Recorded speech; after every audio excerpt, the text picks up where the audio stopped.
वो 1989 में एक फिल्म आई थी मेरी, one of all time favourite film, शायद मेरी पहली फिल्म थी जो मैंने देखी थी थिएटर्स में, सुभाष घई की राम लखन। उसमें राखी बोलती है ना, मेरे दो अनमोल रतन।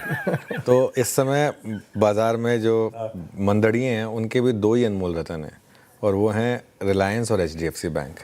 और अगर आप देखें तो ये पूरी की पूरी मार्केट की कहानी ना ये इन दो स्टॉक्स की है। एक रिलायंस, एक HDFC बैंक। दोनों दिन इन शेयरों ने मार्केट को हाई से एकदम नीचे पुश किया, और दोनों दिन ये स्टॉक्स डे लो पर जाकर बंद हुए। और पूरी की पूरी यहाँ पर आप सॉरी, कुछ भी आप कर डेटा देख लीजिए, सब खराब है यहाँ पर। और इन दो स्टॉक्स ने ही निफ्टी पर कल 170 पॉइंट का दबाव डाला। मंडे को भी इन्हीं दो स्टॉक्स की वजह से दबाव बना था, और कहीं ना कहीं यहाँ पर एक फेक ब्रेकआउट टाइप भी शायद हुआ होगा। कुछ लोग को शायद लग रहा था कि ब्रेकआउट हुआ है, लेकिन वो फेल हुआ।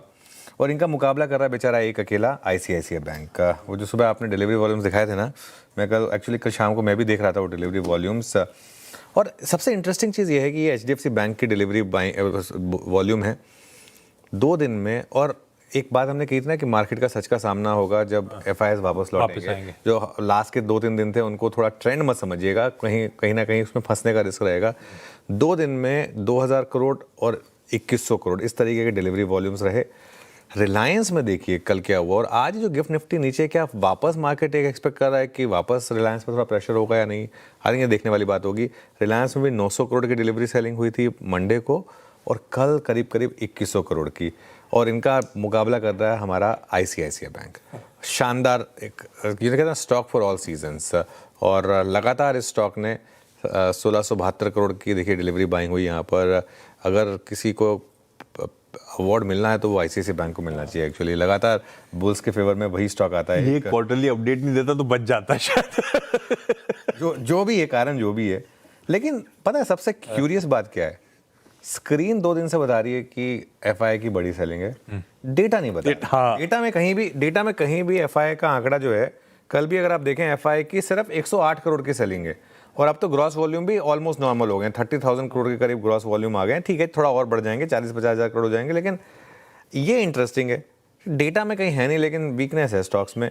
और क्या होता है ना, कई बार आप अगर आपकी मतलब जैसे तबीयत ठीक ना हो, आप टेस्ट कराते हैं, टेस्ट सारे नॉर्मल आते हैं, लेकिन तबीयत खराब है, तो आपको पता है कि कुछ तो गड़बड़ है, टेस्ट भले नहीं दिखा रहा है, डायग्नोज नहीं हो रहा है, तो वो वही है मामला यहाँ पर सारा का सारा। और एक चीज़, कल निफ्टी ने 4 दिनों के बाद लोअर हाई और लोअर लो बनाया। कल खुलते ही वो 26,210 का, एक बार इंटरडे रखिएगा, 26,210 का ट्रेलिंग स्टॉप लॉस भी हिट हुआ हमारा। और मेरा व्यू बहुत इस मामले में क्लियर था, एक रिकवरी के बाद जब वो टूटा कि बस अब बाहर हो जाए निफ्टी लॉन्ग से। बैंक निफ्टी में लेकिन अभी भी अप ट्रेंड इंटैक्ट है। लेट्स वेट एंड वॉच आज कैसा रहेगा दिन।